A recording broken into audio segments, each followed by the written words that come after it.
Good morning po sa ating lahat. Morning. Uy, wala, kulang pa yan. Good morning! Good morning. Yes! May I request everybody to please rise?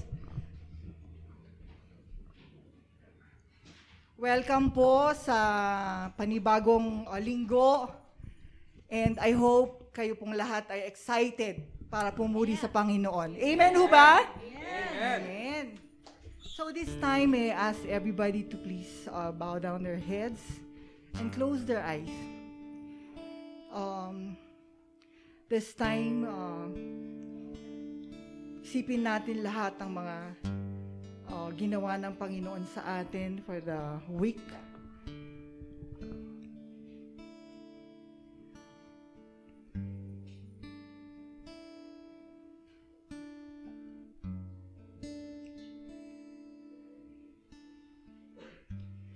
Panginoon, taos puso kaming nagpapasalamat sa magandang araw na ito, sa pagkakataong pinagtipon-tipon mo kami upang ikaw ay aming mapapurihan at mapasalamatan. Sa aming kalakasan, sa proteksyon at kalusugan na iyong pinagkakaloob sa amin sa araw-araw. Sa iyong walang hanggang pagmamahal at pagpapala sa kabila ng aming mga pagkukulang. Kami po'y patawarin mo sa aming mga nagawang kasalanan. Gabayan mo po kami sa buong araw at buksan mo po ang aming mga puso at isipan upang lalo naming maunawaan ang iyong banal na salita. Panatilihin mo ang aming kagustuhan na maipamahagi ang iyong pagmamahal sa mga taong nakapaligid sa amin. Muli ang aming pasasalamat sa inyo. Ikaw po ang maluluwahati sa araw na ito. Binabalik po namin ang papuri at pasasalamat sa pangalan ng iyong anak na si Jesus. Ang lahat ay magsabi ng Amen. Amen. It says in Romans 14 verse 11, "As sure as I live, says the Lord, every knee will bow before me and every tongue will acknowledge God." Let us declare that every tongue, every nation, and every tribe will see the glory of the Lord, because there is no one like our God. Let us praise Him.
Every tribe sing, ayo, ayo, ayo, ah.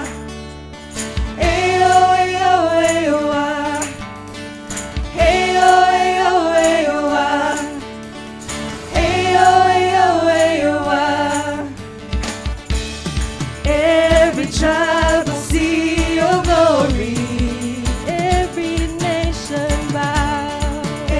Every nation bows before you. All our treasure turn to ashes in the light of you.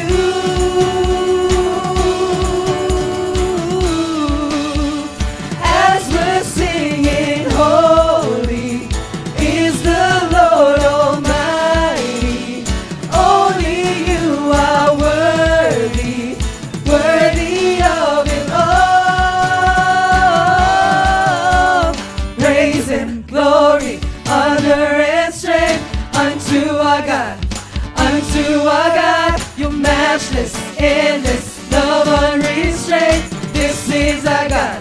Every tribe sing praise and glory, honor and strength unto our God, unto our God. Your matchless, endless love unrestrained. This is our God. Every tribe sing, ayo, ayo, ayo, ah. We sing, ayo, ayo, ayo, ah. Ayo, ayo, ayo, ah. Ayo, ayo, ayo, ah. There is no one like our God. No one. There is no one like our God. There's no one. There is no one like our God. There is no one like our God. Praise and glory, honor and strength unto our God, unto our God. Your matchless, endless love unrestrained. This is our God. Every tribe sing praise and glory, honor and strength unto our God, unto our God. Your matchless, endless love unrestrained. This is our God. Every tribe sing, ayo, ayo, ayo, ah. We sing. Ayo, ayo, ayo, ah. Ayo, ayo, ayo, ah. Ayo, ayo, ayo, ah. There is no one like our God. No one. There is no one like our God. No one like a God. There is no one like our God. There is no one like our Wala kang God. katulad, O Wala kang katulad, O Diyos. Wala kang katulad, O Diyos. Wala kang katulad, O Diyos. Wala kang katulad, O Diyos. Wala kang katulad, O Diyos. Wala kang katulad, O Diyos. Wala kang katulad, O Diyos. Wala kang katulad, O Diyos. Hallelujah! Salamat, Panginoon! Tunay ngang wala kang katulad at patuloy naming sasambitin ang aming pag-ibig sa iyo, aming Diyos. Mahal na mahal ka namin, aming Panginoon.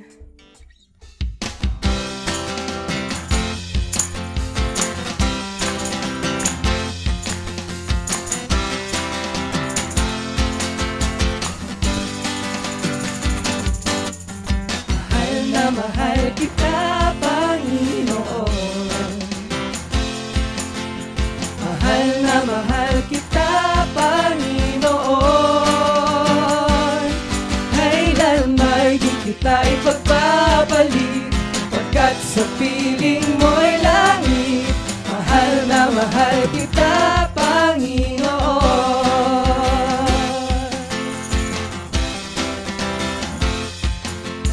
Mahal na mahal kita, Panginoon. Mahal na mahal kita. Mahal na mahal kita, Panginoon. Kailan may di kita ipagpapalik, pagkat sa piling mo'y langit. Mahal na mahal kita, Panginoon. Habang buhay, papupurihan ka.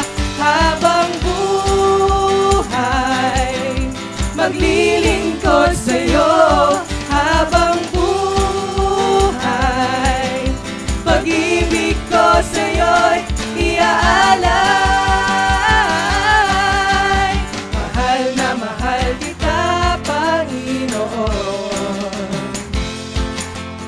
Mahal na mahal kita, Panginoon. Kailan may di kita ipagpapalit, pagkat sa piling mo'y langit. Mahal na mahal kita, Panginoon.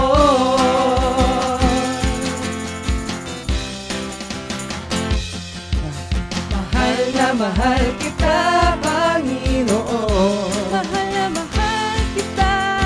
Mahal na mahal kita, Panginoon. Kailan may di kita ipagpapalit, pagkat sa piling mo'y langit. Mahal na mahal kita, Panginoon. Habang buhay, papupurihan ka. Habang buhay, maglilingkod sa'yo. Habang buhay, pag-ibig ko sa'yo'y iaalay. Habang buhay, papupurihan ka. Habang buhay, maglilingkod sa'yo. Habang buhay, pag-ibig ko sa'yo'y iaalay. Mahal na mahal kita, Panginoon. mahal na mahal kita. Mahal na mahal kita, Panginoon. Kailan may di kita ipagpapalit, pagkat sa piling mo'y langit. Mahal na mahal kita, Panginoon.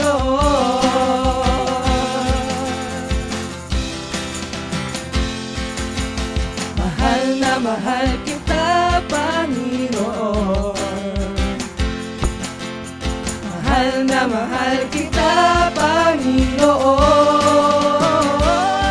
Kailan may di kita ipagpapalit, pagkat sa piling mo'y langit. Mahal na mahal kita. Mahal na mahal kita. Mahal na mahal kita,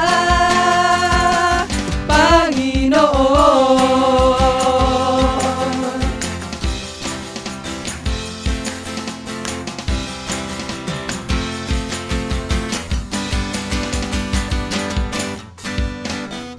Hallelujah! Mahal na mahal ka namin, aming Panginoon. Tunay ngang wala kang katulad, Panginoon. Panginoon, tanggapin mo ang aming papurit pagsamba. Sabi sa James 1 verse 17, ang lahat ng mabuti at ganap sa kaloob ay buhat sa Diyos, mula sa Ama na lumikha ng mga tanglaw sa kalangitan. Hindi siya nagbabago o nagdudulot ng bahagya mang dilim dahil sa pagbabago. Sadyang napakayaman ng biyaya ng Diyos para sa atin. Higit sa material o pinansyal, ang pinakamayaman at sukdulang biyaya ng Diyos ay kamatayan ng kanyang anak na si Jesus para sa ating kaligtasan. Panginoon, salamat sa pribilehiyong ito. Hayaan mo nga pong pasalamatan namin kayo at mahalin gamit ang awiting ito.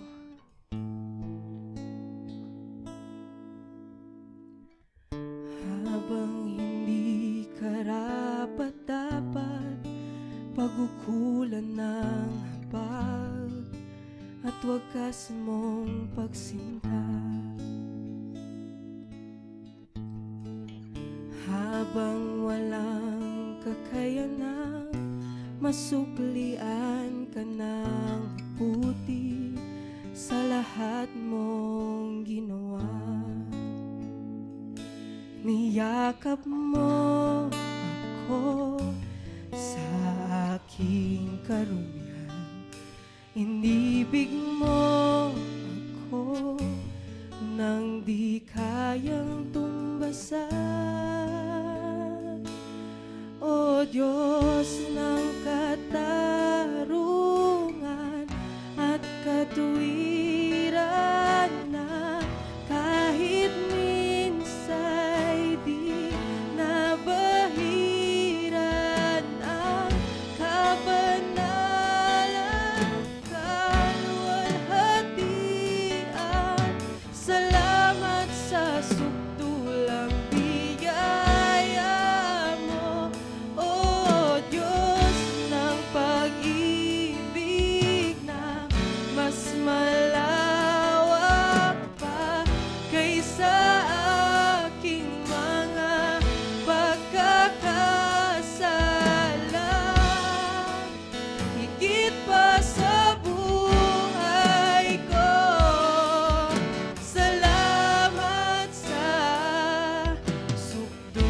Habang hindi karapat-dapat, pagkukulan ng hapat at wagas mong pagsinta. Habang walang kakayanan, suklian ka na mabuti sa lahat mong ginawa. Iyakap mo ako sa aking karumihan, inibig mo ako nang di kayang tumbasan. O Diyos ng katarungan at katuwiran na kahit minsan di nabahiran ng kabanalan at walhatian. Salamat sa sukdulang biyaya mo, O Diyos ng pag-ibig na mas malawak pa kaysa aking mga pagkakasala. Higit pa sa buhay ko, salamat sa sukdulang biyaya mo.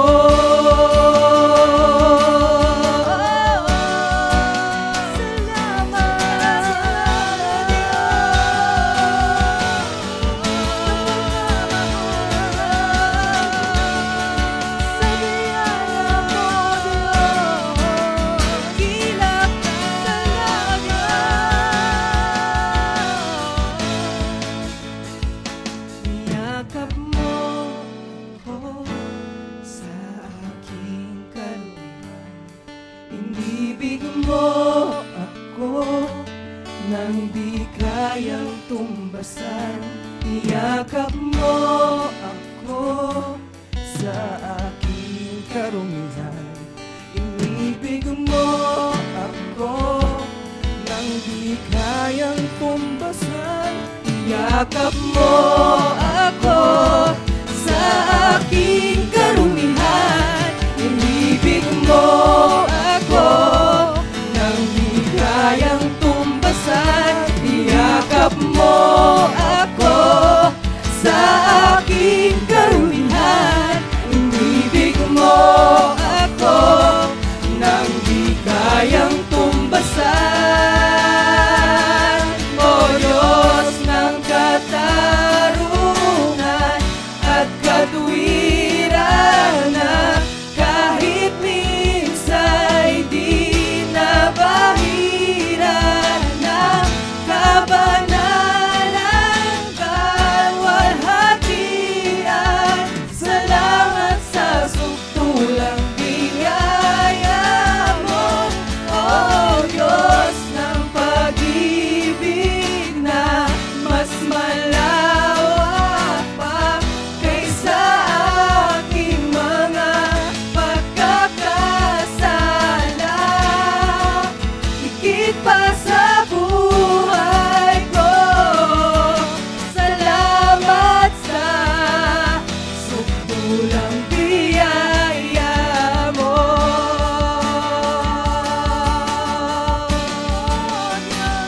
Salamat, O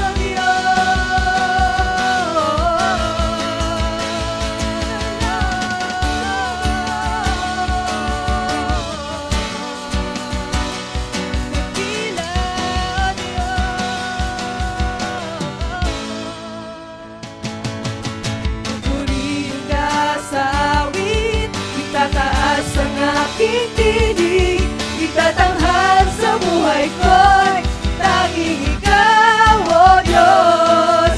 Higit pa sa kalangitan ang iyong kalwalhatian, kadakilan mo'y di mapapantayan. Pupurihin ka sa awit, itataas ang aking tinig, itatanghal sa buhay ko'y tanging ikaw, O Diyos. Higit pa sa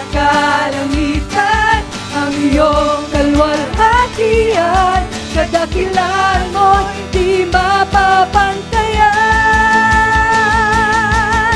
Jesus, sa'yo ang kapurihan, kalwalhatian ngayon at magpakailanman. Jesus, sa'yo ang karangalan, kapangyarihan ngayon at magpakailanman. Jesus, sa'yo ang kaburihan, kalwalhatian ngayon at magpakailanman. Jesus, sa'yo ang karangalan, kapangyarihan ngayon at magpakailanman. Pupurihin ka sa awit, itataas ang aking tinig, itatanghal sa buhay ko'y tanging ikaw, O Diyos. Higit pa sa kalangitan, ang iyong kalwalhatian, kadakilan mo'y di mapapantayan. Pupurihin ka sa awit, itataas ang aking tinig, itatanghal sa buhay ko'y tanging ikaw, O Diyos. Higit pa sa kalangitan, ang iyong kalwalhatian, kadakilan mo'y di mapapantayan.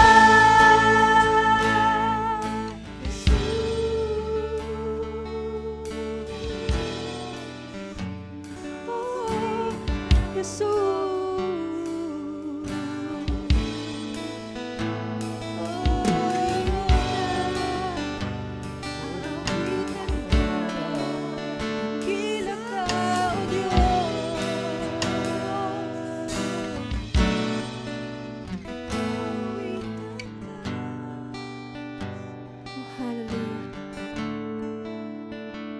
Tunay nga po, ikaw ay dakila, O Diyos.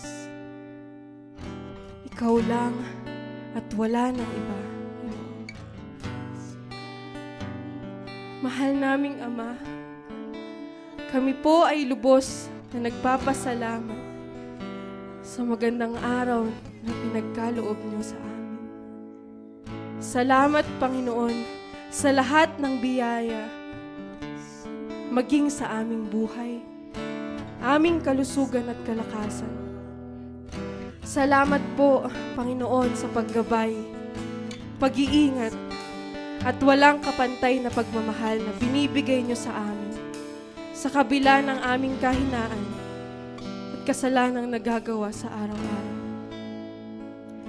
Lubos na nag-uumapaw ang aming puso sa mga pagpapala na patuloy mong ibinibigay sa amin. Sa araw na ito, sa iyo po namin inaalay ang aming puso, ang aming buhay, ang aming lakas. Naway punuin mo ito ng pagmamahal, pag-uunawa, at mapagkumbaba upang maibahagi sa aming kapwa ang tunay na pagmamahal na ibinibigay mo sa bawat isa sa amin. Ang lahat po ng ito ay aming pinapasalamatan sa dakilang pangalan ni Jesus, at bawat anak niya ay magsabi, Amen at Amen. Hallelujah! Hallelujah! Palakpakan pa ang ating Panginoon. Amen. Bago po tayo umupo, dahil naka-face mask tayo, pwedeng tignan mo yung katabi mo at ngitian mo siya na nakikita sa inyong mga mata. At sabihin sa kanila, nagagalak ako at nandito ka ngayon. Ayan, hallelujah! Makakaupo na po lahat.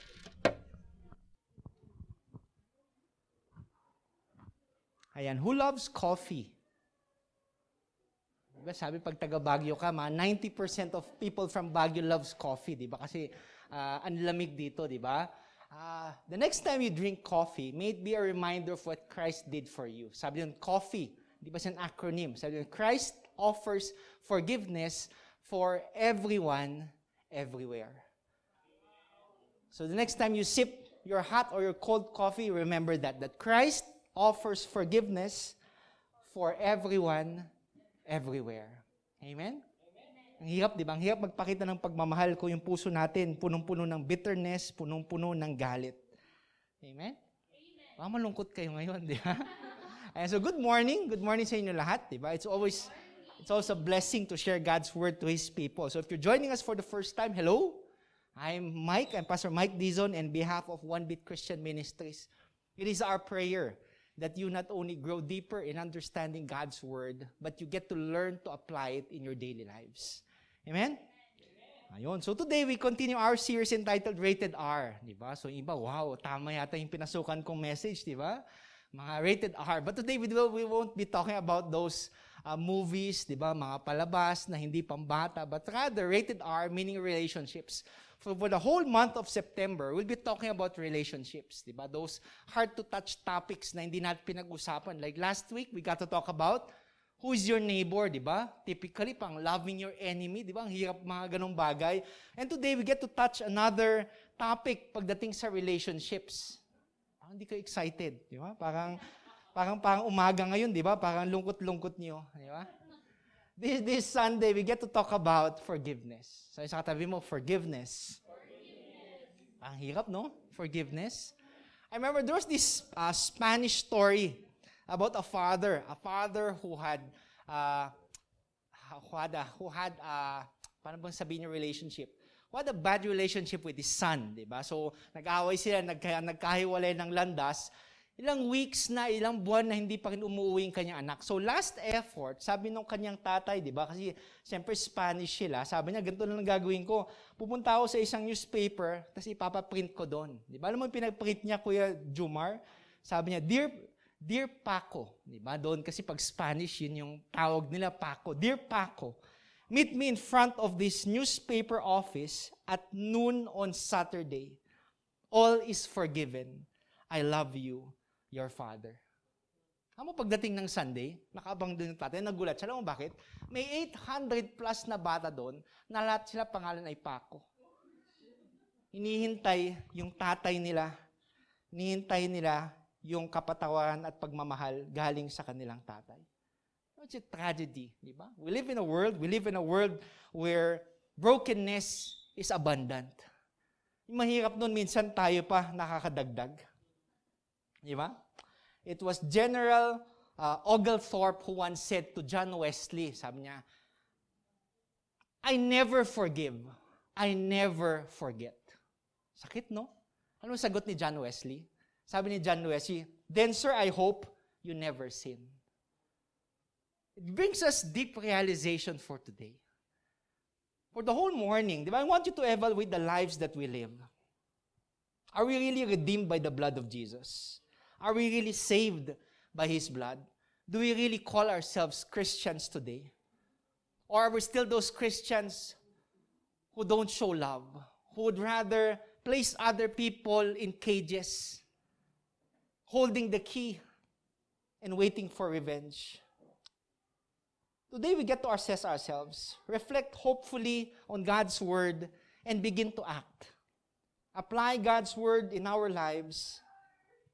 Today's message is entitled Onesimus. Sabi sa katabi mo, Onesimus. Diba, kakaiba, no? Yung nasa taas, yun yung Greek na pagkakasulat. Yung nasa baba, yan yung English, diba? Onesimus. Onesimus is a name. Is a name that we would pass by today. Na habang binabasa natin yung salita ng Diyos, you would occasionally see His name. It's our prayer that after this message, His name will be engraved in your hearts. That every time you hear the name Onesimus, you would remember something. Amen? But before that, allow us to pause for a moment. Before we study God's Word today, let's take a moment and obey 1 John 1:9 by silently confessing any known sin to God, naming our sins so that we can again be in fellowship with God, be filled with His Spirit, and not separated from Him through our sin. Let us pray. Panginoon, salamat po sa araw na ito. We thank you, Father, for always forgiving us. Walang sawa na nagpapatawad sa aming mga kasalanan, for restoring us to the fellowship, and for giving us your Holy Spirit to help us study your word today. Father, as we lay before your throne of grace, we ask for your mercy. We ask for your forgiveness. And we pray all this in Jesus' name. Amen and amen. Before we study God's word, di ba, sabi yung forgiveness, baka meron sa inyo, hindi pa rin alam kung ano ibig sabihin pala ng forgiveness. Meron ba? Baka nasa same tayong page lahat. Forgiveness, or in Tagalog, ano yung Tagalog? Pagpapatawad or patawarin, di ba? So Webster Dictionary defines forgiveness, ibig sabihin ng forgiveness, to cease or to feel resentment against, or to give up resentment or claim to someone. Yun yung malalim na ibig sabihin ng forgiveness. But today, we get to see it on a more layman's term. Alam mo, mas maganda kasi pag nakikita natin, tapos na-apply kaagad natin sa buhay natin. So una-una, forgiveness, first and foremost, is a choice. Walang pwedeng pumilit sa inyo, uy, patawarin mo na siya. Walang pwedeng gumawa sa inyo. It's a choice that you have to make. Alam mo bakit? When we exercise forgiveness, it changes your role. Diba? Kakaiba, hindi ko alam yun, Pastor. Sabi nga nila, diba, to cease or to stop your role from being the offended party or the victim to becoming a minister. Yun yung gamit ng forgiveness, diba? Nasaktan ka, everybody, one way or another. Lahat na nakaupo dito, I'm pretty sure nasaktan kayo. Meron pa dito, hindi nasaktan? Once in your life, di ba, nakaranas kayo ng taong nanakit sa'yo, and you yourself, nanakit din kayo ng ibang tao. But it takes a level of maturity. It takes forgiveness to begin to realize na pang-isipin mo yung tao na yun, kailangan niya ng kapatawaran. Alam mo bakit? Because that person needs Jesus. That person is broken. That person has his set of problems. It takes the focus from you to what you can offer to other people. Forgiveness is giving up my right to hurt you for hurting me. Yun ang mahirap eh. In the world we live in today, gusto natin kasi an eye for an eye. An eye for an eye, revenge. Diba? Sabi nga ni, I forgot if it was Mahatma Gandhi who said, kung lahat tayo mabubuhay sa ganung salita, an eye for an eye, yung buong mundo bulag na sana. Can you imagine a whole world that's hurting? Change starts with you. Today, may forgiveness flow from our hearts today. Ang hirap, no? Kahit sinasabi ko pa, ang hirap, Pastor, hindi na ako makikinig, di ba? Kasi hanggang ngayon, masakit pa rin, di ba? But today, let's allow God's word, not my words, but let's allow God's word to minister to you today. Amen? During the time of Paul, during the time of Jesus, letters were written. Diba? Alam mo yung mga letters, like the letter of Paul to Ephesus, even the Ephesians, the letter to Ephesians, the Colossians, mga daming sulat ni Paul. And during that time, di ba si Paul nasa preso? So when he wrote letters, he asked somebody to deliver the letter. And during that time, pag ikaw nag-deliver ng letter, ikaw din yung magbabasa. So today, allow me to relive those moments. Di ba ngayon, hindi nyo ako kasamang magbasa, but today may I ask you, just like before, to listen. To listen attentively to the letter of Paul to Philemon.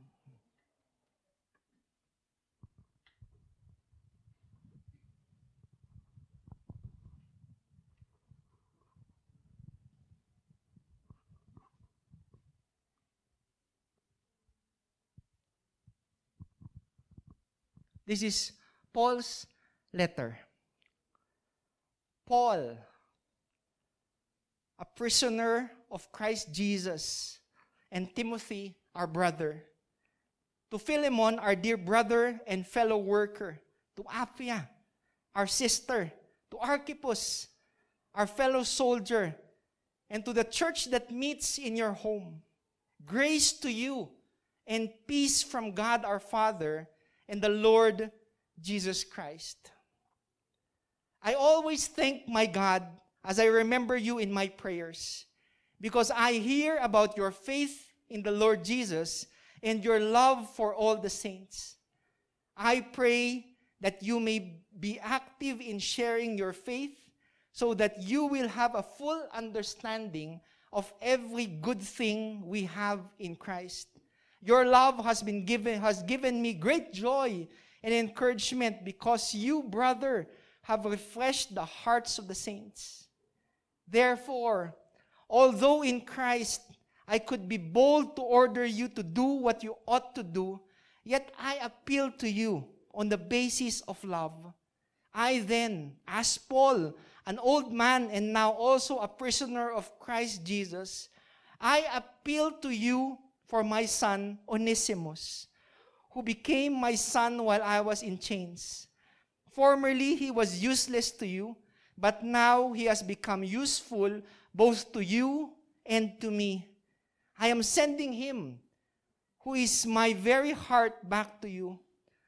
I would have liked to keep him with me so he could take your place in helping me while I am in chains for the gospel. But I did not want to do anything without your consent, so that any favor you do will be spontaneous and not forced. Perhaps the reason he was separated from you for a little while was that you might have him back for good, no longer a slave, but better than a slave, as a dear brother. He is very dear to me, but even dearer to you, both as a man and as a brother in the Lord. So if you consider me partner, welcome him as you would welcome me. If he has done any wrong or owes you anything, charge it to me. I, Paul, am writing this with my own hand. I will pay it back, not to mention that you owe me your very self. I do wish, brother, that I may have benefit from you in the Lord. Refresh my heart in Christ. Confident of your obedience, I write to you, knowing you will do even more than I ask. And one more thing, prepare a guest room for me, because I hope to be restored to you in answer to your prayers. Epaphras, my fellow prisoner in Christ Jesus, sends you greetings, and so do Mark, Aristarchus, Demas, and Luke, my fellow workers. The grace of the Lord Jesus Christ be with your spirit. Blessed be the reading of God's word today. Let's pause for a moment.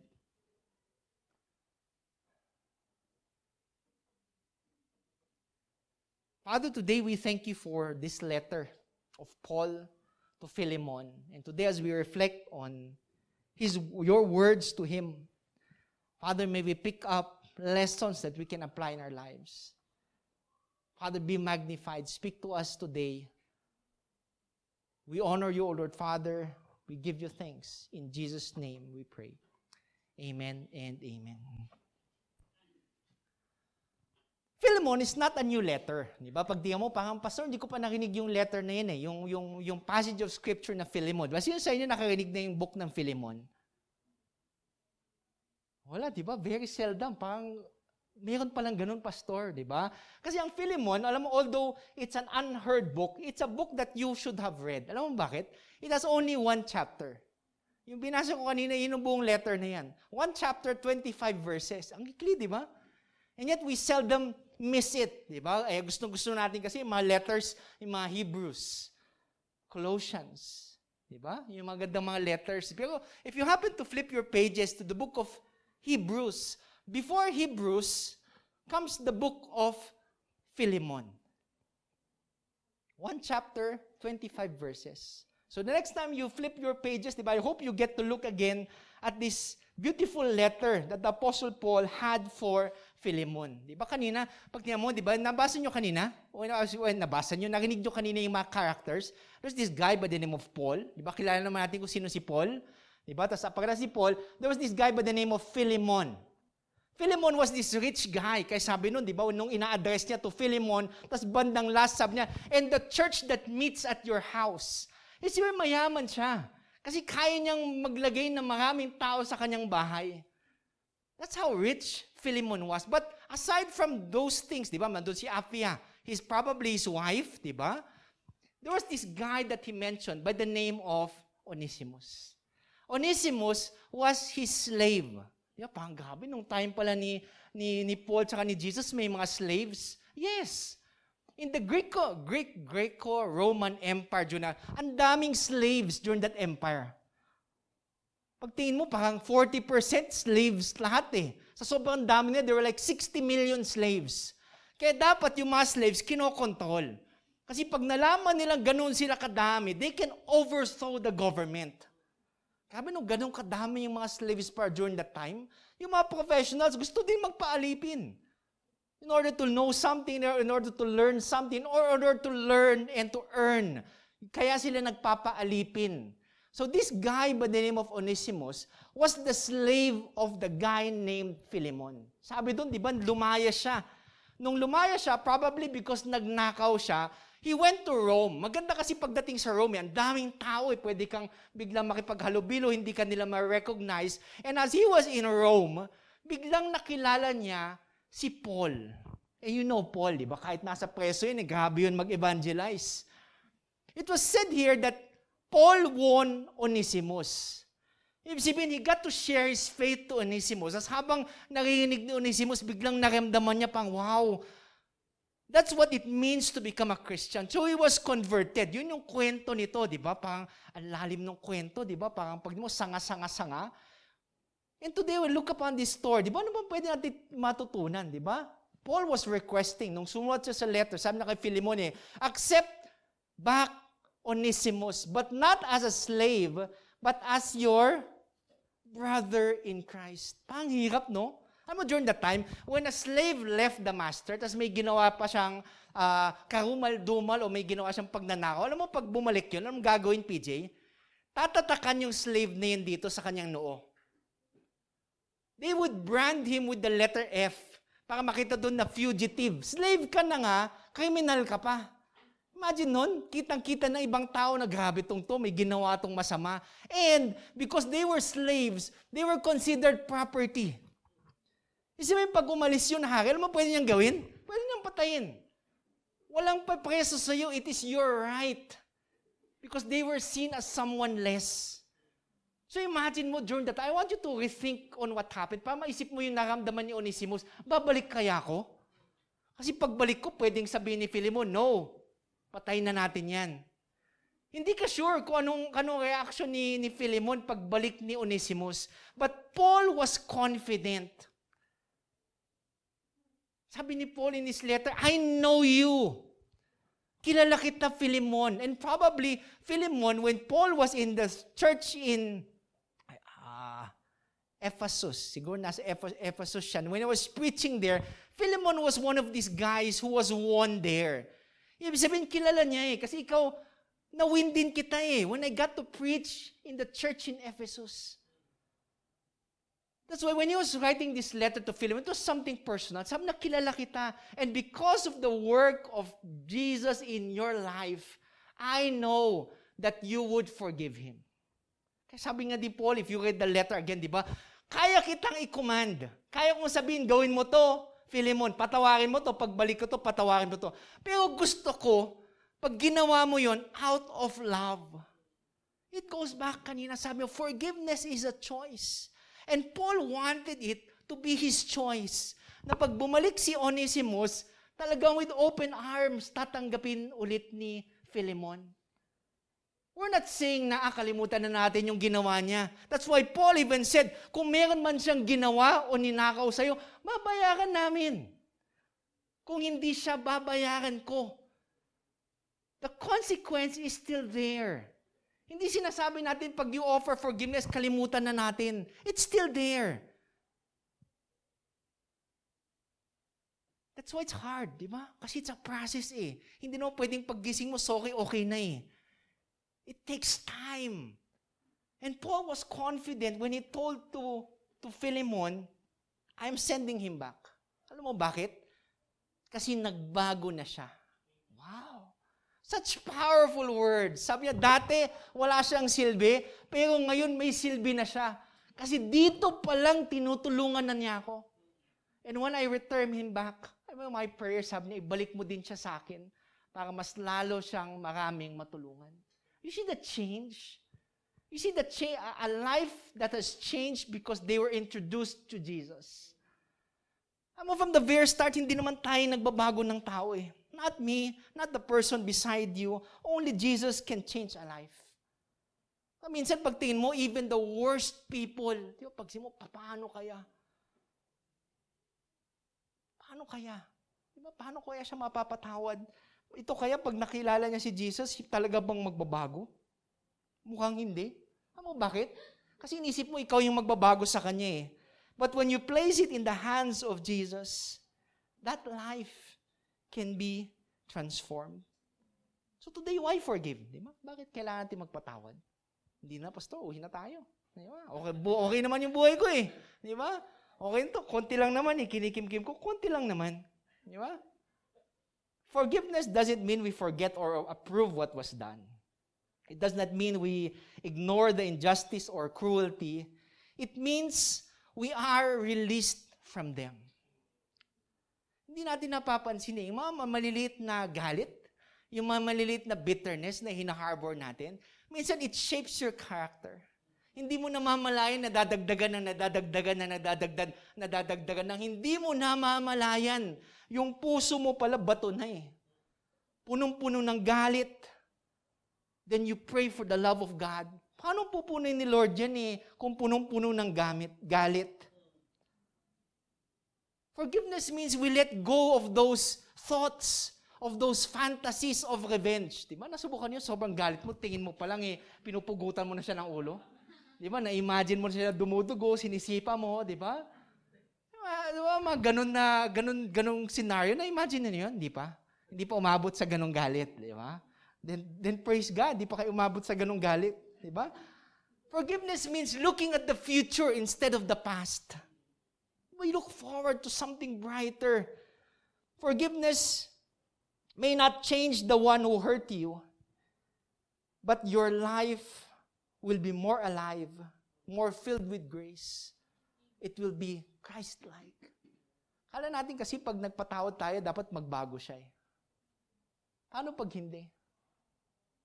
Then we get frustrated. Sabi ko na nga ba, dapat di ko pinatawad eh. Diba? But when you forgive, that change occurs in you. There's that release. There's that peace that you experience. There's the healing of the soul. Then we begin to see that person with the love of God. Yun yung mahirap ngayon eh. Pag titignan mo isang tao, kung paano siya tignan ng Panginoon, it's letting go of the thoughts, the hatred, the fear that fills us so that we may live, so that we may love again. Let's close in a word of prayer. Patawarin na natin. Yeah. So, una-una, why forgive? Diba? Basically, why forgive? Una-una, forgive because of Christ's love. Ephesians chapter 4 verse 32 says, "Be kind and compassionate to one another, forgiving each other, just in Christ God forgave you." You flip the pages of your Bible. We have one of the most profound, we have the best and greatest example of what forgiveness means. Diba, pag sabi, hindi mo gets kasi pastor, hindi mo alam yung ginawa sa akin ng tatay ko, hindi mo alam kung paano nila sinaktan, hindi mo alam paano yung mga lies na spread nila sa buhay ko, hindi mo gets eh. Ako hindi ko gets. Probably, but I know God can. And when you relate to His story, parang my prayer is that pag tingin mo yung kwento niya at kwento mo, and you're saying na God doesn't get your story, parang may mali. One of the greatest examples in the Bible is that when Jesus hung on the cross, malala niyo, you know that story? When Jesus was hanging on the cross, when people condemned Him to death, when people were lying in order to convict Him, Diba? Habang tinitignan niya yung milyong-milyong tao na nandun sa paligid, na tinatawanan siya habang nagdudusa siya. Can you imagine? He was on the cross. People were laughing. People were mocking him. People were just looking at him. People were even enjoying nung nakita nakapako siya. Pero alam mo yung sinabi ni Jesus? He told the 11 words that I will never forget. May 11 words na yun, Kuya William, na sinabi ni Jesus. He said, Father, forgive them, for they don't know what they are doing. Imagine to be in so much pain. Pwede mo namang sabihin, Lord, paulanin mo na ng apoy para lahat na sila mawala. Daan na lang natin sa ibang bagay. You know what He did? He chose forgiveness. Imagine people laughing at you.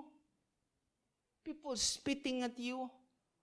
Then you look at them and still you see love. To the point of saying, Father, forgive them, for they do not know what they are doing. Pastor, hindi mo pa rin gets eh. Hindi mo gets yung pinagdadaanan ko. Yes, I don't, but God knows. Diba, hindi mo makita, hindi man kasi sila mag-sorry sa akin eh. Hindi man mo makita yung remorse, gusto nila magbagong buhay. Habang nakapako si Jesus, and when He died for us, may nag-sorry ba? Meron ba? Habang nandun siya, grabe, sorry. Parang mali yata ang ginawa natin ah. Yung mga Pharisee, when they did it, did they have remorse? They said, wow, tama si Kuya Jomar. Nasabi niya, well done, we did a good job. Ibig sabihin, tama pa yung ginawa nila. They mocked Him. And you would say na parang hindi gets eh. Pontius Pilate, after he was dead, just washed his hands. No remorse. Everything's okay. And Jesus still chose to forgive them. No one said this was a mistake. Wala naman nang sinabi na we are such fools. And yet towards the end, He still said, Father, forgive them, for they don't know what they are doing. This is the core of what we believe in. This is the forgiveness first and foremost that you have to experience in your life. Alam mo bakit mahirap magpatawad? Kasi ikaw mismo hindi mo naramdaman kung ano ba ibig sabihin ng tunay na kapatawaran. Because first and foremost, feeling mo perfect ka. You think that I live this world, wala namang kailangan na ikasorry kay Lord eh. But once you acknowledge your fallen nature, once you acknowledge that you need forgiveness yourself, doon nagsisimula yung healing process eh. If God can forgive me sa araw-araw kong ginagawa na kasalanan, why would it be so hard for me to forgive other people? Philemon, Paul wasn't saying, kaya sabi ni Paul in our passage, kaya naman kitang pilitin eh. Pero gusto ko pag nagpatawad ka on the basis of love. Ibig sabihin no, isang bagay na ikaw mismo naranasan mo eh. And I'm pretty sure that you felt the love of God in your life because you were spreading it to people in Colossae. And that's the basis of what Paul wanted Philemon to feel. That Christ forgave your sins. That you were once a slave to sin. And now, it is your turn. Will you offer the same grace and forgiveness to someone? Philemon remembers that God's grace forgives us. God's mercy sustains us. Ganda, no? Ito, magaling talaga si Paul eh. Kaya unang-una pa lang, alam mo yung banat niya, he was preparing the climate. Di ba? Oftentimes, Paul would address his letter, I, Paul, a bondservant of the Lord Jesus Christ. I, Paul, an apostle of Jesus Christ. Pero alam mo kanina, did you hear the letter, Kevin? Yung kanina, sabi niya, hindi ganun yung heading niya eh. Yung heading niya kanina, a slave of Jesus Christ. He wanted to remind even Philemon that we are slaves. We were once slaves and set free because of Jesus Christ. Do they forgive because of Christ's love? When we release them, you will be set free. The moment we hear those words, alam ko, marami sa inyo mabiglang naiisip Hindi mo pa rin maintindihan, Pastor, kung anong ginawa niya. Yung mga kasinungalingan na kinalat niya, yung paninira sa aking career, you can't imagine what I've been through. If you know the anger of our family, Pastor, hindi mo ma-imagine. They deserve to suffer. Ganong mga dialogue, di ba? O kaya, I'm gonna make them pay. Wow, di ba? Parang English, di ba? I remember I was doing a counseling with one of the people in city jail. Ano ginawa niya? Nag-rape. And he was asking me if God would forgive him. Parang hirap isipin, no? Kasi ilan ako, may kapatid na akong babae, may nanay din ako, tapos itong taon, nung I was sharing his story, nanggigigil ako. Hindi ko na pinapakinggan yung kwento niya, tinitignan ko na lang siya, sabi ko, grabe, deserve mo mabulok dito. Human nature. Di ba? Human nature. As in, dada siya ng dada, tapos biglang sinasabi niya na nagdilim lang kasi yung paningin ko, Pastor, nakainom ako, parang wala na akong pakialam Sabi ko, kumbaga, kung may kakilala lang ako sa bilangguan pasalvage na kita Human nature. But it takes God in our life to change our perspective. The following weeks, I still went to him. I journeyed with him. Di man siya nakawala. Di pa siya nakalaya, rather. Di ba?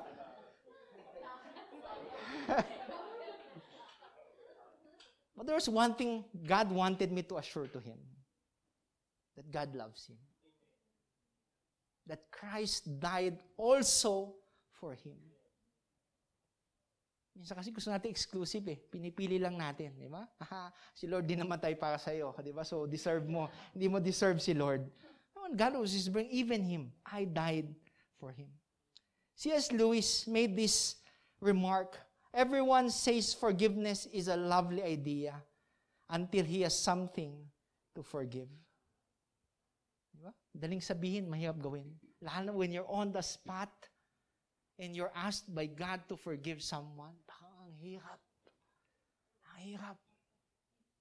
No one said it's easy. Kung madali, di sana lahat tayo ginawa na natin. But it's hard. But that's why you need God. That's why you have to dig deep down inside your hearts and first and foremost, receive it.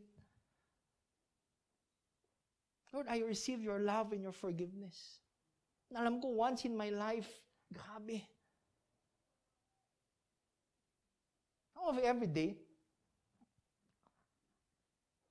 Every day I wake up, I know I don't deserve a lot of things. Kasi grabe yung I still sin. Diba? Every day we still sin. Sa paulit-ulit na ginagawa nating kasalanan, we don't deserve good things. Amen? But every time you wake up, good things are still there. Can you imagine something you don't deserve and God still gives it to you? That's what you call grace. Hindi mo deserve pero patuloy na binubuhos sa iyo ng Panginoon. And once you get to realize that kind of forgiveness na grabe, hindi mo kayang ibigay sa ibang tao. Forgiveness comes from the very heart of God. When we are forgiven by God, by the Holy Spirit plants in us the ability to forgive. That's why Paul again and again appealed to Philemon. Sabi niya, on the basis of love, not authority. Because Philemon, you're a brother who was redeemed and who was always also forgiven. Ano mong kaganda nun? If you were with us during the first message, social undistancing, that first and foremost, we didn't have a relationship with God. Kung kayo nag-e-enjoy ng walang relationship kay Lord, good luck. But if you enjoy that relationship you have with the Lord today, Imagine what He did, what Jesus Christ did to be able to restore that relationship. That's why today you can pray to God and say, Lord, I love you. Lord, forgive me. Because you have a relationship with Him. Imagine pag wala kang relationship kay Lord, wala. Hiya ka, hindi mo alam kung anong gagawin mo. You live your life by yourself.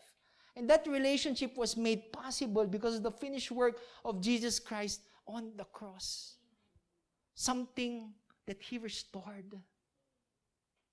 Ang pagdating kay Lord, God forgives us excessively. Ano ibig sabihin ng excessively? Sobra. Hindi lang sobra. Sobra pa sa sobra. O kaya sobra. Like today, we can enjoy His presence without having worry about God accepting us.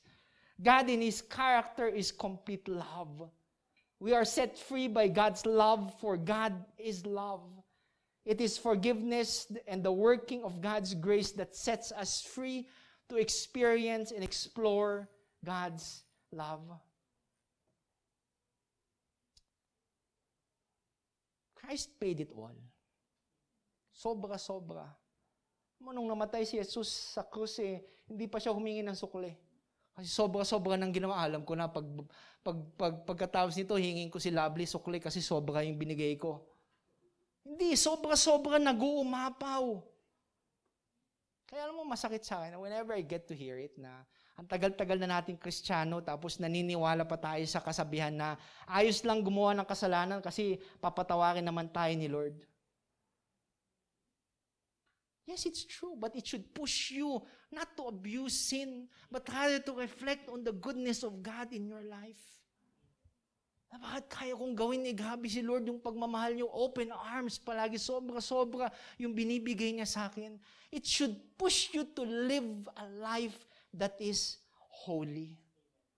Today we base our forgiveness not on what someone has done to us, but rather on what God has done for us.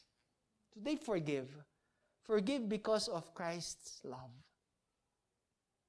Number 2, forgive. Forgive because people change.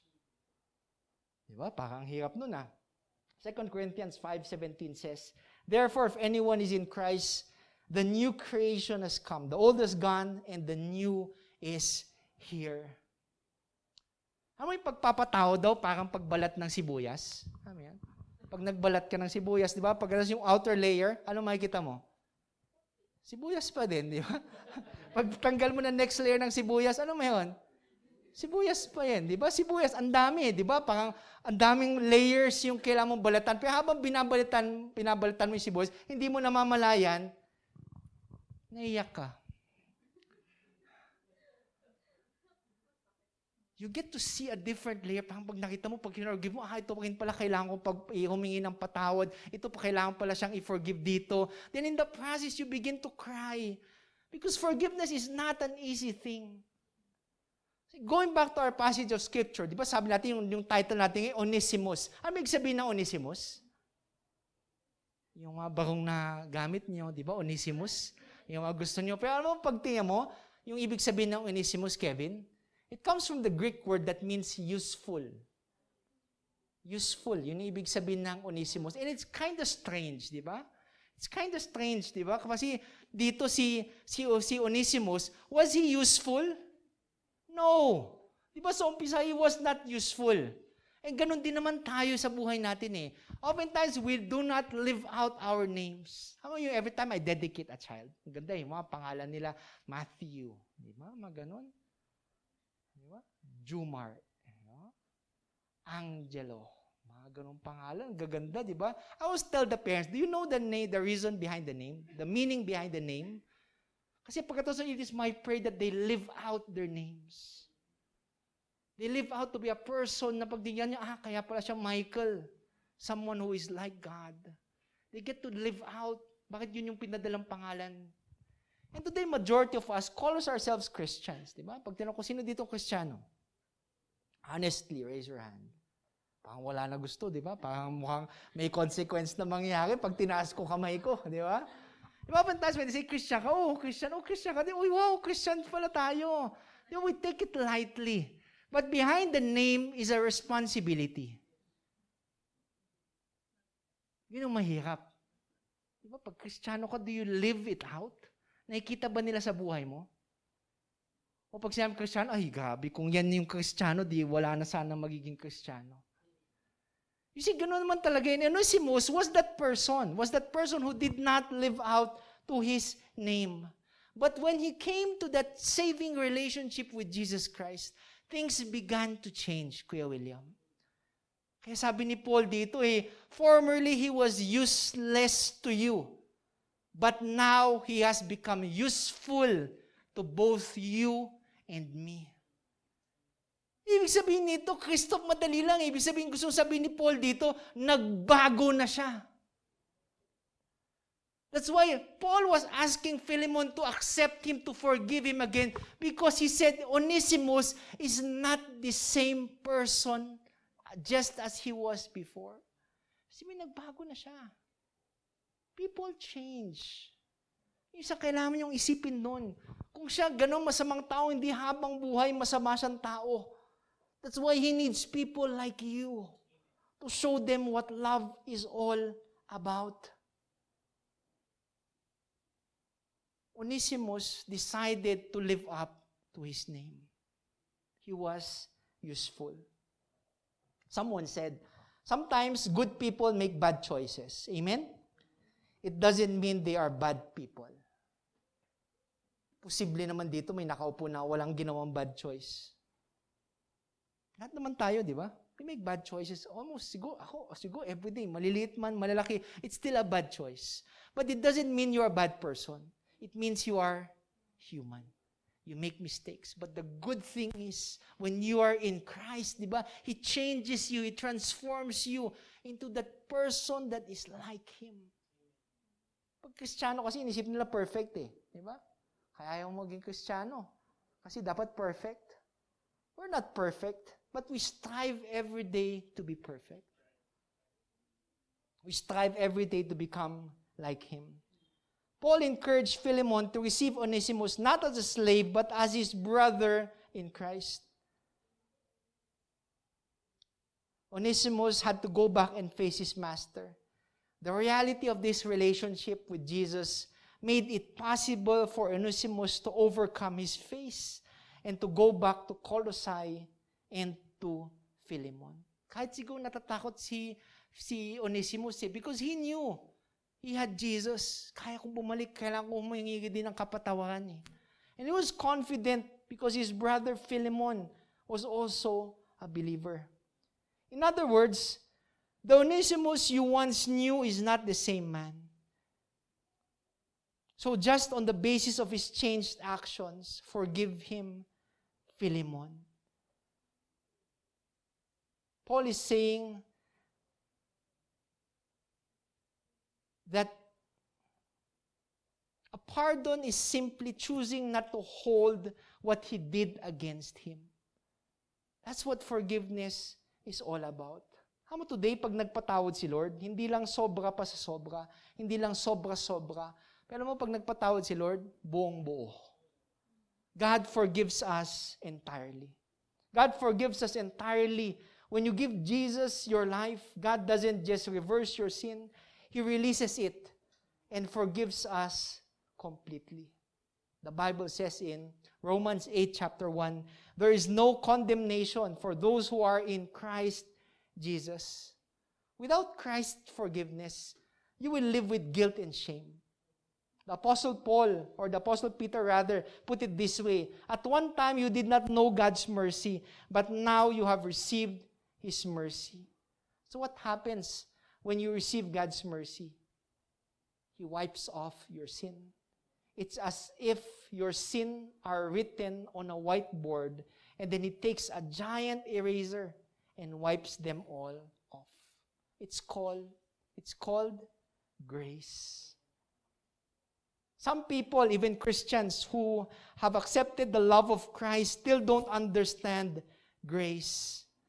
Ano pa, bakit hindi na maintindihan yung concept ng grace? Because when something bad happens to them, alam mo, pag may nangyaring, pag namatayan, nalugi yung negosyo, relationships that are failed, alam mo, una nila iniisip, Grabe, galit sa akin si Lord. Parang gustong bumawi sa akin ni si Lord. Kung pag ganun yung concept mo, then you haven't truly understood what grace is all about. God doesn't want to be even. Diba? He doesn't. Kasi pag ganun siya mag-respond, that's not grace, but God acts out of love. If things happen, di ba, some are just consequences of the bad decisions that we make. But basically, God is merciful and forgiving. He wants to forgive you. But the question is, will you receive His mercy today? Will you receive His mercy today? Pagdating sa kasalanan, pagdating sa sin, the struggle is real. I can agree with that 100%. The struggle is so real. Pero wag sana tayong mapagod na bumalik kay Lord. Patuloy tayong bumalik kay Lord at humingi ng kapatawaran. And also, turn away from our sins and say no to temptation. It's hard, but we have to do it constantly. Lastly, forgive. You know why? Because you value relationship or relationships. 1 Peter 4:8 says, above all, keep loving one another earnestly, since love covers a multitude of sin. Yung kaninang sabi ko, it was said by someone by the name Archibald Hart. It said that forgiveness is surrendering my hurt to hurt you for hurting me. Di ba pag inisip mo, anong nangyari kay Onesimus tsaka kay Philemon? Nung binasa ko yung letter doon, pinatawad ba siya? Pinatawad kaya? Di ba? The letter is just one chapter, 21 verses. I read it a while ago. Di ba? Pinatawad ba ni Philemon? Bumalik ba si Onesimus tas pinatawad ni Philemon? What do you think? Yes. Kasi kung hindi dapat kasama sa Bible yung kwento na yon. It wasn't supposed to be part of our canon. Looking back at that story, di ba, pag tingnan mo, di ba, paano kaya pag hindi tinanggap ni Philemon si Onesimus? Paano pag sinabi niya, grabe, gusto ko siyang pahirapan. Gusto ko tatakan yung noo niya ng fugitive. Gusto ko siyang pahirapan ng sobra-sobra. Then what? Ano mangyayari? Ano sa tingin mo mangyayari sa relationship ni Paul tsaka ni Philemon? What do you think will happen to the relationship of Philemon and the church that he belongs to? What do you think would happen to the relationship of Philemon and his wife? Paul was looking at a different outcome. Kala mo ikaw lang yung nadadamay? Maraming madadamay dahil sa decision mo eh. And today, the moment we say na pa, hindi ko kaya siyang patawarin, Pastor, asensya na. Mahirap. Because our testimony will be looked at by different people. Paano mo sasabi pa, church, tapos hindi pala marunong magpatawad? You see how relationships would be hurt because of one decision that we failed to do? Today, decide to forgive. Hindi ko naman sinasabi na pag pinatawad mo, agad-agad okay na eh. But it starts with a decision. The healing process will take place today because I value relationships. Sometimes the person even doesn't have to know. Lord, today I forgive myself and I forgive that person from all wrongdoings he has done in my life. Then it starts today. Sometimes the person has to hear it. Paano, Pastor, pag hindi siya nag-react? Well, it's not for him, but it's for you. So that you can move on. So that love can replace that hurting inside your heart.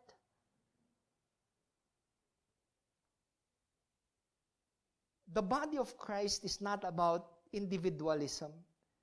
It's not about me and my hurts and my disappointments, my frustrations, my pain. The body of Christ is about belonging. It's about belonging to a family through thick and thin. And it is in this body that we grow. Mahirap pag isang pamilya tayo. Pag yung isa hindi okay, lahat tayo hindi okay. Subukan mo yun sa isang pamilya, nag-away yung magkapatid. Tapos kayo lahat ba pwede kayo magsaya? Ngayon si mama at si papa nag-away. Pwede ba kayo magsaya? Si mama, si papa nag-away. Taka, labas naman tayo. Treat mo naman kami sa Jollibee. Di ba wala damay-damay? Tahimik yung pamilya, walang gustong kumibo. Kahit ikaw, hindi mo alam nangyayari, tahimik ka din. Hindi mo alam kung ba't mainit yung ulo sa'yo. Damay-damay lahat eh. Today, forgive because you value relationships. Not only with that person, but also with the people around you. Because they see you hurting. Today, prioritize relationships. It was Mark Matthews that said, apologizing does not always mean you're wrong and the other person is right. It just means you value relationships more than your ego. Gino-joke ko palagi yung wife ko kasi pag wife ko, ayaw niya mag-sorry. Super yan. Siguro sa 14 years namin mag-asawa, 14 times lang siya nag-sorry. Once a year. Di ba? Once a year. Di ba? Grabe, bilang na bilang. Pilipitin ko siya, sige na, mag-sorry ka na. Sabi ko, sige, ako na mag-sorry para tapos na. Kasi it doesn't matter. Alam mo sa isang, di ba, when you're married, it doesn't matter. Pinapahirapan mo lang sarili mo eh. Di ba, yung magkahiwalay kayong natutulog, kunwari, giniginaw ka, wala naman siyang pakialam sa'yo kasi nag-away kayo. Imbis na, sorry na, sama ulit kayo. Let's move forward. Let's talk about it. Alam mo, pag nag-sorry na, minsan nagtatawa na kayo, then you can talk about it. Kasi nag-mellow down na yung galit nyo, in-acknowledge mo. Does it mean, di ba, sabi ko, hindi naman ibig sabihin, mali ako doon. Di ba, kung 14 times lang nag-sorry ang asawa ko, siguro ako mga 14 times a month. Dami kong kasalanan, no? Siguro everyday. Ang dami, siguro hindi na mabilang, di ba? Hindi na mabilang. Super, di ba? Gabi, ganun pala si pastor. Yes, di ba? We don't have perfect families, di ba? Yan yung kagandahan pagdating sa family ni Lord Hindi naman perfect Di ba? We fight, we argue, but at the end of the day, we are family. Even we get to share our frustrations and say, I hurt you and you hurt me. I'm sorry. That's what it takes to move forward. That's what it takes to move ahead. Minsan nasubukan nila magbasa ng magazine, yung rock climbing. Di ba? Pang saya mag-rock climbing. I remember a couple of days ago, I saw Kevin, di ba? Nag-gym. Anong tawag doon? No, there's a term. CrossFit. Yan, nagko-CrossFit. Grabe, di ba? Pag tingin mo sa magazine, pang dali-dali. Pag nagbuhat sila ng mga ganon, grabe, wala namang ka-challenge. Dapat dagdagan na nila, di ba? Not until you're there. Di ba yung titignan mo yung magazine, ang dali-dali. Tapos pag sinabi, buhatin mo nga. I was talking to yung bayaw ko last night. Sabi ko, yung malaking gulong, sabi ko lang yung 90 kilos. Hindi lang, kuya. Mga 100. Hindi lang. Kasi, grabe, gusto kong tawanan si Kevin nung binubuhat niya. Sabi ko, ano ba to? Hina-hina. Hindi niya man lang malapag.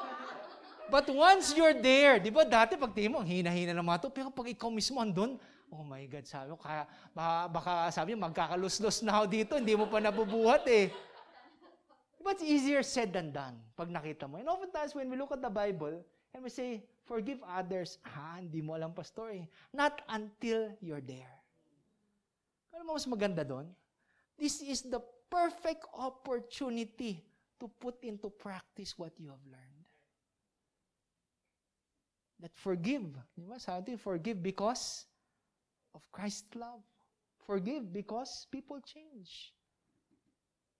Forgive because you value relationships.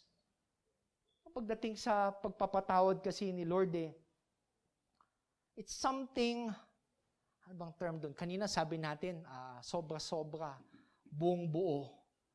Ito parang kakaiba Pag nagpatawad si Lord parang yung sabik na sabik siya. It's something He does eagerly. One story I love so much is the story of the prodigal son. Diba? You know what the son did. Diba? Grabe yung kasalanan na ginawa niya. Advance niyang kinuha yung mana niya. Winaldas niya. Ang dami niyang ginawa niyang kalokohan. Only to find out, babalik din siya sa kanyang tatay. Ano yung sabihin na sabik na sabik? Malayo pa lang yung kanyang anak. Hindi niya hinintay na, alam mo tayo kasi pag nakita nagkasaling anak natin, hindi naman tayo sasalubong, pwede naman salubungin natin, pero may dala tayong tsinelas, may dala tayong pamalo, di ba? Lapit ka, uwi ka pa dyan, di ba? Mga ganun eh. Pero doon, hindi. Malayo pala yung dala-dala niya yung pagmamahal niya When he got to embrace his son, sabi niya, kunin niyo na yung robe, kunin niyo yung sing-sing, kunin niyo yung tsinelas. Imagine the restoration. Wala nang sali-salita, wasan na yung pera.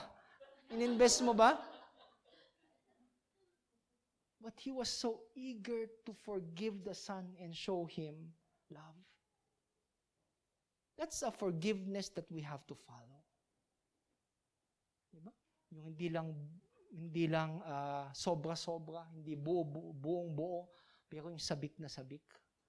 Kakaiba kasi pag nagpatawad si Lord it's something out of this world. Alam mo maganda doon?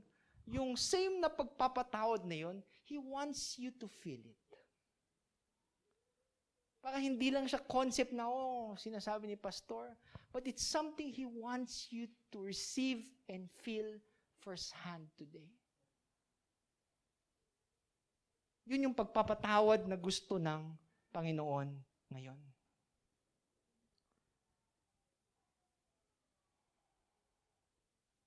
So what's going on in your relationships today? Meron ka bang naisip na Onesimus? O meron ka bang naisip na Philemon? God is calling you today to forgiveness. In the culture that we live today, if you look at the story, hindi niya deserve Hindi niya deserve ng forgiveness. But God today calls us to live above our culture. Not to live on how the world operates, but to live according to what He says.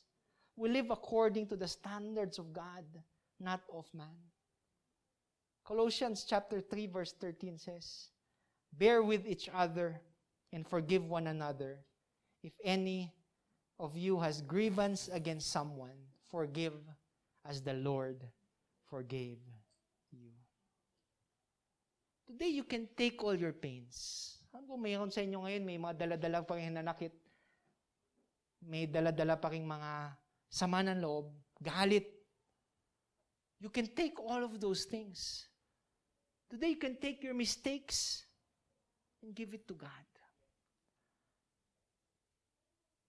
Lord, di ko kaya kasing buhatin Di naman niya sinabi kasing buhatin mo.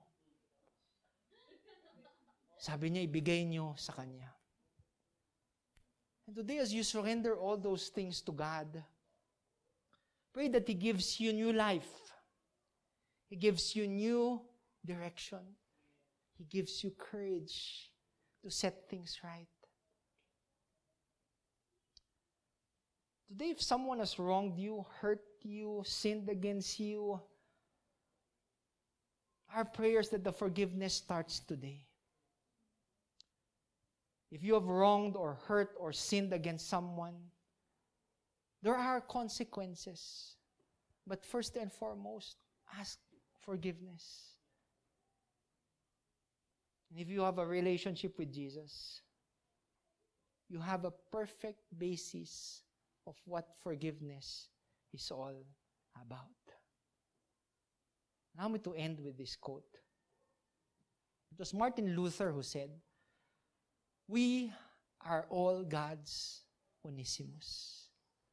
Kaya yung title, Onesimus, but it highlighted the word us. We were all once slaves to sin. We were all slaves wanting for forgiveness. But it was Jesus who paid the price for you to enjoy what you have today. Because of the forgiveness that Jesus offered, we can say we are blessed. We are favored. We are loved. We are a child of God. We are all Onesimus. I heard a story, and I'll end with this, about a radio program where there was this guy, they were interviewing a pastor by the name of R.T. Kendall. He wrote the book Total Forgiveness. And there was this person who said na, alam mo, Pas, paraphrased, I have yet to witness a miracle. I've never seen blind men be able to see. Diba? I've yet to see someone deaf was able to hear, lame being able to walk. Parang ngayon, hindi na nakikita yung miracles in our life. Then that pastor said, then you have never experienced forgiveness. Forgiveness is a miracle. Bakit? Because it goes against how the world operates. It's not something easy, but it's something that can take place today. Minsan gusto lang natin kasi maging witness sa isang miracle na nangyayari. Breakthrough ng kapitbahay mo, something miraculous happening to your friends. But today, the invitation is not only to be a witness to the miracle, but the invitation today is to be part of that miracle. Forgiving starts today. It's a decision that you have to make. The only question remains, and is the most basic, have you ever been forgiven by God? Or are you still carrying the heavy burden on your own sin? We are all Onesimus. Let's bow our heads.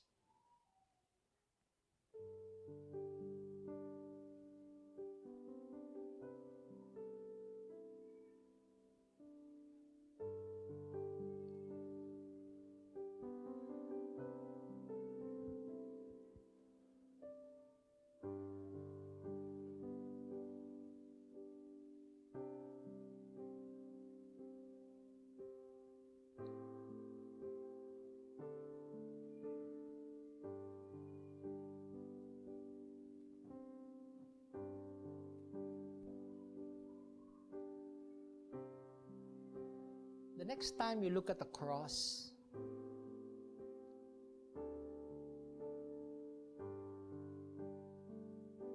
may we be reminded of what forgiveness is all about.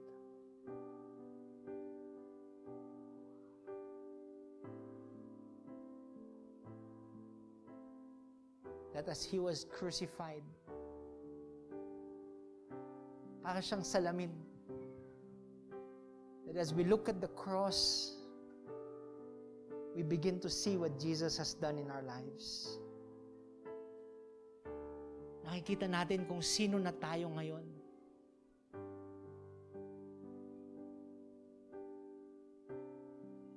Because of the forgiveness that He offered to all, we get to sit here, listen.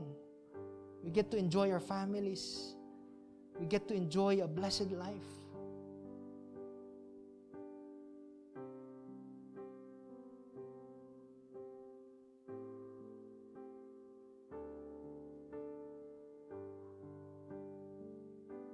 We were once selfish, people with pride, people who are always angry, bitter, hatred, lies overflowed in our heart. All these things added up for us to have that enormous debt that we owe to God that we cannot pay.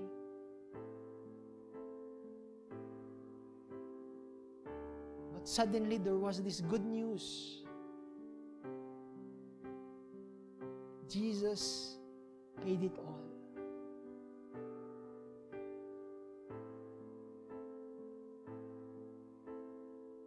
Jesus said, you are forgiven.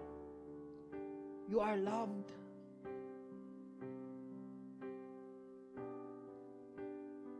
Jesus is reminding us not to refuse the forgiveness, not to refuse to forgive each other, no matter how hurt we are. Today, are there people in your life that needs forgiveness? Are there people you need to forgive? Are there people you need to ask forgiveness from? I believe today is the day you humble yourselves and get things right. Don't wait till tomorrow. Seek forgiveness.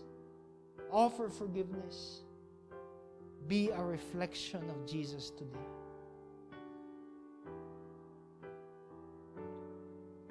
Forgiveness occurs when we stop saying, "Look at what you have done to me," and start saying, "What can I do to relieve your hurt?" Forgiveness will save your marriage. It will restore your family. It is the key that can open a closed heart. When we forgive, we are no longer concerned about ourselves, but are concerned about what we are doing to someone else as a retaliation for what they have done to us. The thing that makes forgiveness possible is to remember how the Lord has done it first and foremost. Merciful Father, forgiving Lord, Abba, we thank you for the gift of forgiveness. Your only Son loved us enough to come to earth and experience the worst pain imaginable so that we can experience forgiveness. Your mercy flows to us in spite of our faults, in spite of our failures. Your word reminds us to clothe ourselves with love, which binds all things together in perfect harmony. Help us to demonstrate unconditional love today, even to those who have hurt us. Lord, I'm scared. Lord, we are scared. Our emotions don't have to control our actions. Father, today may your sweet words saturate our mind and direct our thoughts.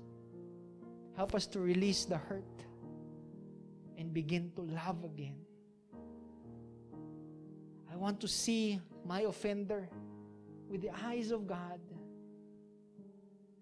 If I can be forgiven, so can he.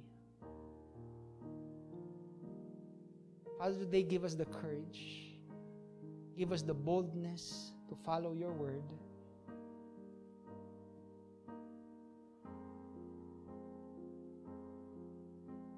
When we forgive in words, allow your Holy Spirit to fill our heart with peace. I pray for the peace that can only come from Jesus, that will rule our hearts, keeping out doubt and questions. And above all, O Lord Father, we are thankful.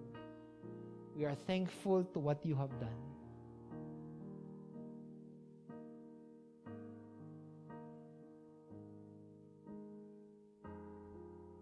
Father, today we thank you. We thank you again, Father, for the forgiveness and freedom that comes from your name.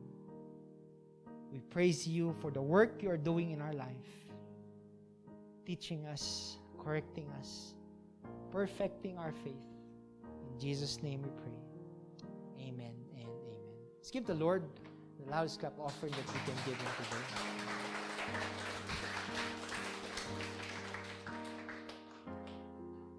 So before we end, may konting paalala, and let's hear today from RJ.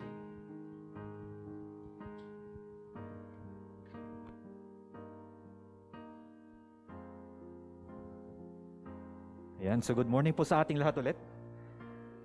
Ayan. So let me share to you, my task this morning is to give to you a short exhortation before we give. So one question, one simple question for each and every one of us. Our time, our treasure, and all our talents, where do these come from? Where do these come from? Kay Lord, di ba? God is the source of everything that we have. Amen? So the next question is, why then do we give? Why do we have to give? Why do we give to the Lord? Why do we give to the church? Dahil kailangan ba ni Lord? Most probably no, di ba? Because again, He is the source of everything. But if there is something, or the greatest motivation that we have for giving to the Lord, it should be the word love. Because we love God, and we are grateful to Him of everything that we have and everything that He has done for our lives. Amen? Sometimes, the reason why we give is because of other things. That we forget our love for Him. Na siya ang nagbigay ng lahat ng ito sa atin in the very first place. So, when we give our talent, our treasure, and our time for God, not only does it show our love for Him, but our giving also reflects God's love, making it a tangible reality in the world that we live in. When we share our time to others, when we share our talent in serving the Lord, when we share our treasures for the glory of God, the community that we are living in some way or not, in some way, they feel it will make them feel the love of God and the presence of God.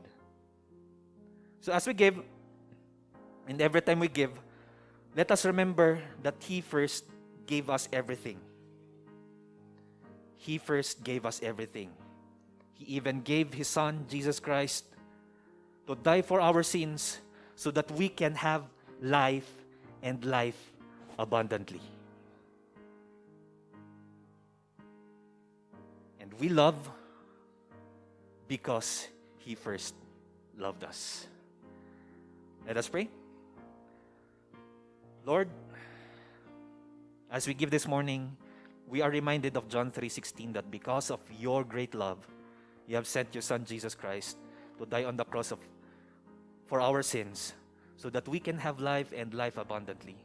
And Lord, you have never failed to show your love for each and every one of us, for giving us everything that we have, our time, our talent, our treasures, everything that we have. Wala po kaming maipagmayayabang, Lord, na pagmamayari namin because all of these things came from you. As it says in Psalm 24 verse 1, the earth is the Lord's and everything in it, the world and all who live in it. Lord, we do acknowledge that everything comes from you, all things good comes from you. And Lord, as we give this morning, may we be reminded again of the love that we have for you, that we should reflect also the love that we receive from you to all people around us as well. So Father God, may we pray, dear Lord, that may you bless the works of our hands, that we may become also channels of blessing to other people. We give you back all the praises and all the highest honor because you deserve it all. In Jesus' name I pray. Amen. Let us give.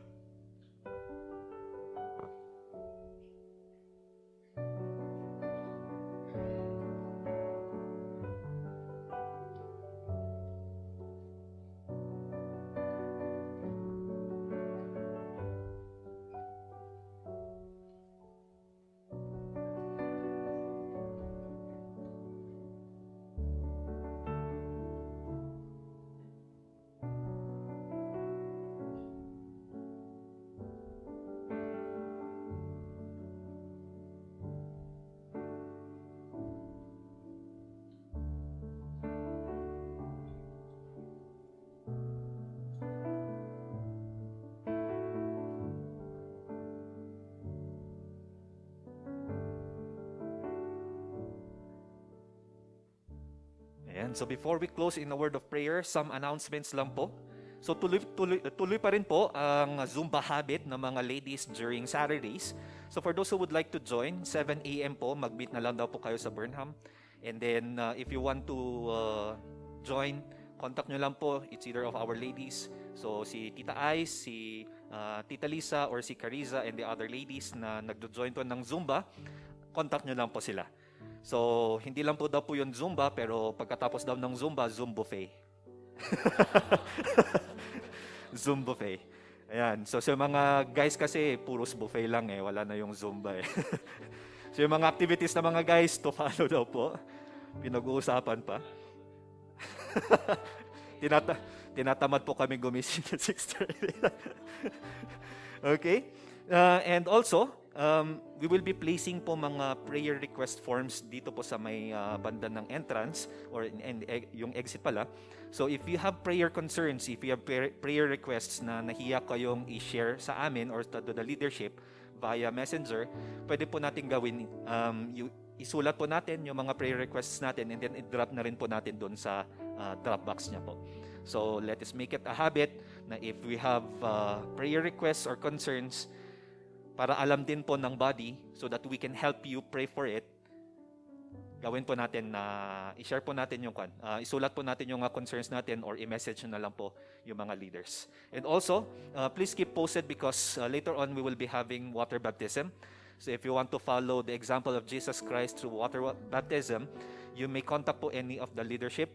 If you want po, kung gusto nyo po magpabaptize or gusto nyo po malaman in detail what is baptism and why is it important, you may contact po, of course, our leaders, si Pastor Mike and the other leaders po. So those are some of our announcements. May I ask everyone to please rise.